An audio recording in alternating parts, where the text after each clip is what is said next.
কেন এখানে দুর্গরম করবে? ফুটপাতের মধ্যে বাচ্চা দুর্গরম হবে? কি মজা পেয়েছে নাকি?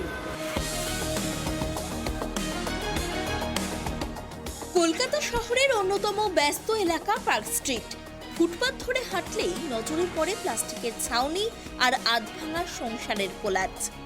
শহরের সৌন্দর্যায়ন ও ফুটপাত দখলমুক্ত করতে সম্প্রতি সদল বলে অভিযানে বেরিয়েছিলেন রাজ্যের পুর ও নগর উন্নয়ন মন্ত্রী অগ্নিমিত্রা পাল। পরিদর্শন চলাকালীনই নজর পড়ে ফুটপাতে জ্বলতে থাকা একটি স্টোভে। স্টোভ জ্বলতে দেখে সেখানে এগিয়ে যান মন্ত্রী। মুখোমুখি হন এক প্রৌঢ়ার। মন্ত্রী জিজ্ঞাসা করেন, কি চলছে এখানে? প্রৌঢ়া উত্তর দেন, রান্না নয়, বাচ্চার জন্য দুধ গরম করা হচ্ছিল। অদূরেই তখন এক শিশু হামাগুড়ি দিচ্ছিল। কিন্তু সেই উত্তরে শান্ত হননি মন্ত্রী। মেজাজ হারিয়ে অগ্নিশর্মা হয়ে ওঠেন তিনি।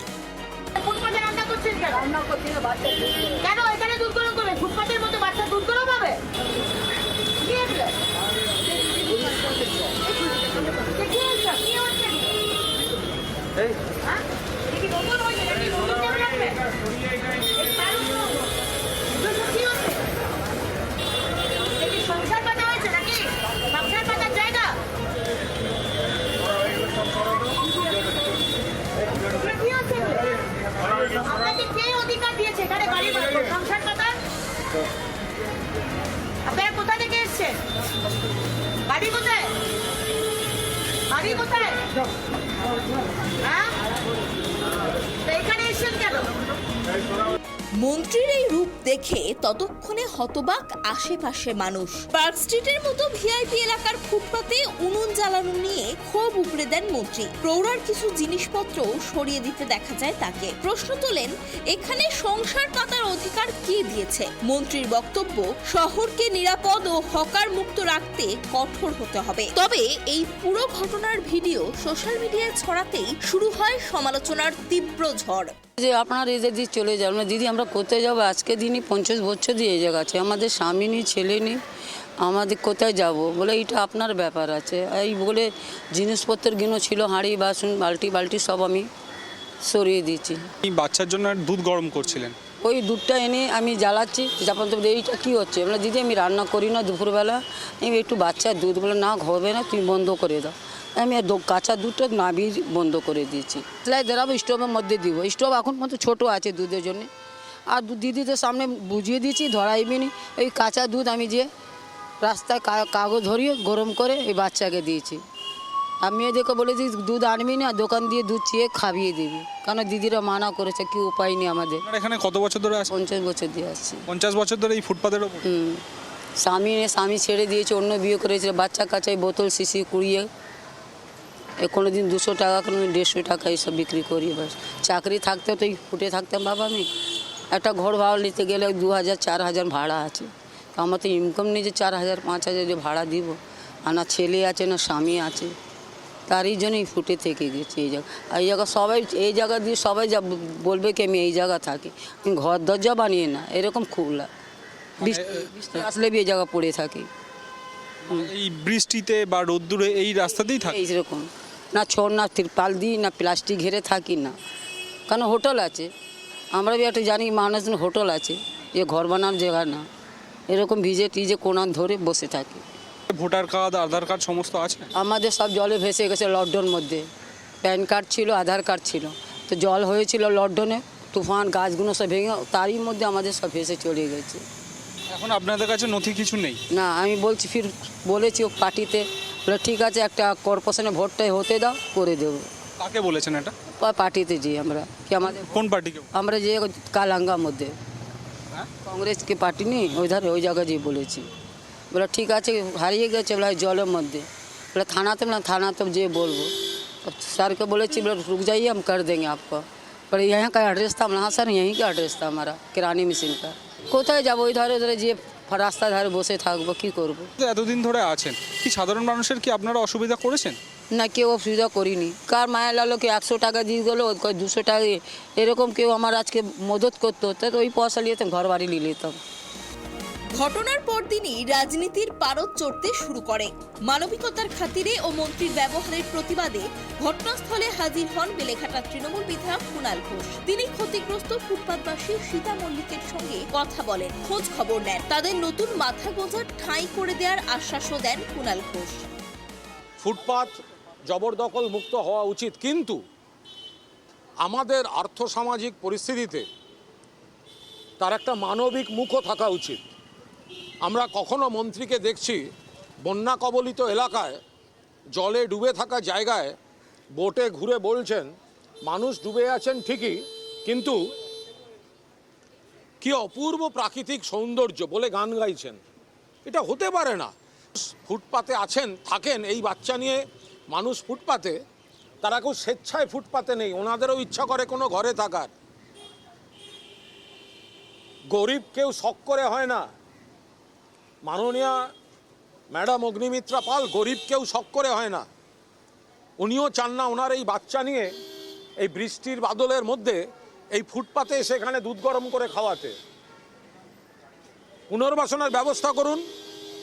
100 বার ফুটপাত মানুষের জন্য। আমরা এখান দিয়ে হাঁটাচলা করি না, আমরা করি, আমরা এসব জায়গায় আসি না, 100 বার আসি। আরে দুধ গরম করছে বলছে বাচ্চার জন্য, তাকে সেই সময়টুকুও তো দিতে পারতেন। তাকে বুঝিয়ে বলুন আপনি কোথায় থাকেন, কেন এখানে আসতে হয়েছে, তার সমস্যাটার তো সমাধান করতে পারেন। ক্যামেরায় ছবি তোলার জন্য যে গরিব বলে ফুটপাত দখল করে থাকবেন, গরিব কেউ শখে হয় না ম্যাডাম। পুলিশকে বলছেন আমি খারাপ হব, আপনারা কেন সরাননি? আরে পুলিশও তো মানুষ। একদিনের জন্য ছবি তুলে গেছেন কেন? আসুন ফ্যামিলির সঙ্গে কথা বলুন। ফুটপাতে না থাকতে গেলে কি করা উচিত, কোনো কাজের ব্যবস্থা করে দিন। কুণাল ঘোষের আশ্বাসের পর কিছুটা আশার আলো দেখছেন অসহায় পরিবারটি। দীর্ঘদিন ধরে এই ফুটপাতেই যাদের দিন গুজরান, তারা এখন স্থায়ী বাসস্থানের অপেক্ষায়। अभी तो बोला अभी काश अभी तुम यहाँ रहो, कहीं जाना नहीं, हम तुमको एड्रेस दे के जा रहा, तुम्हारा व्यवस्था हम कर देंगे। শুধু কুণাল ঘোষই নন, রাজপথে মন্ত্রীর এমন আচরণ নিয়ে সরব হয়েছেন রাজনৈতিক ও সামাজিক ব্যক্তিত্বরা। তীব্র প্রতিবাদ জানিয়েছেন নারী আন্দোলনের নেত্রীরাও। সাধারণ মানুষের মধ্যেও মিশ্র প্রতিক্রিয়া। একদল ফুটপাত দখলের বিরুদ্ধে প্রশাসনিক কড়াকড়িকে সমর্থন করলেও শিশুর দুধ গরম করা নিয়ে মন্ত্রীর এমন রূঢ় আচরণকে অমানবিক বলেই মনে করছেন সিংহভাগ মানুষ। আসলে মা ব্যাপারটার জন্য অনেক দম লাগে, সেইটা আমি বলছি না, কিন্তু মানুষ তো, উনি জনপ্রতিনিধি, মন্ত্রী, জনকথাটার বড় মানে আছে। আমি ওনাকে বলবো উনি একটু বুঝতে শিখুন। ওদের জন্য যে বৈষম্য আমাদের রাজ্যে দেশে আছে, ওদের জন্য তা বাড়ছে প্রতিদিন, তথ্যই তার প্রমাণ। একটু দেখুন সেটা। আসলে ওদের মতাদর্শটাই মেয়েদের পায়ের তলায় রাখতে শেখায়, সেই মতাদর্শ নিয়েই যে চলেন। কিন্তু ওই মতাদর্শের প্রতি আমার তো ঘৃণা, আর সাধারণ মানুষেরও ঘৃণা বাড়ছে, আরো বাড়বে।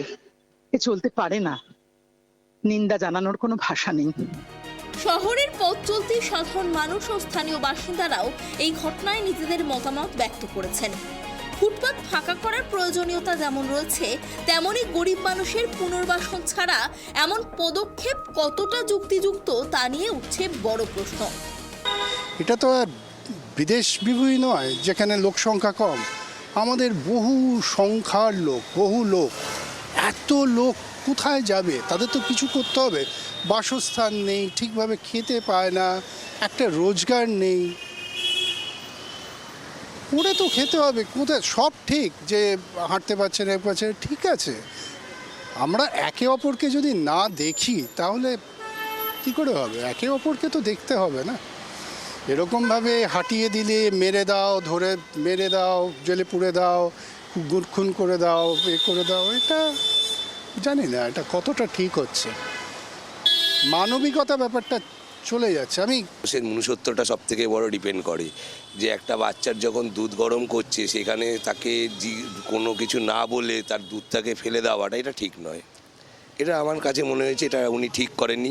উনি একটু সময় দিতে পারতেন। উনি ওনাদের এখানে আমি 5 বছর ধরে আসছি, এই বাচ্চাগুলোকে দেখতে পাচ্ছি এখানে থাকছে, রাস্তাগুলো পরিষ্কার করে, তার মা দিদা এরা সব পরিষ্কার করে, সব কিছু ঠিকঠাক রাখে।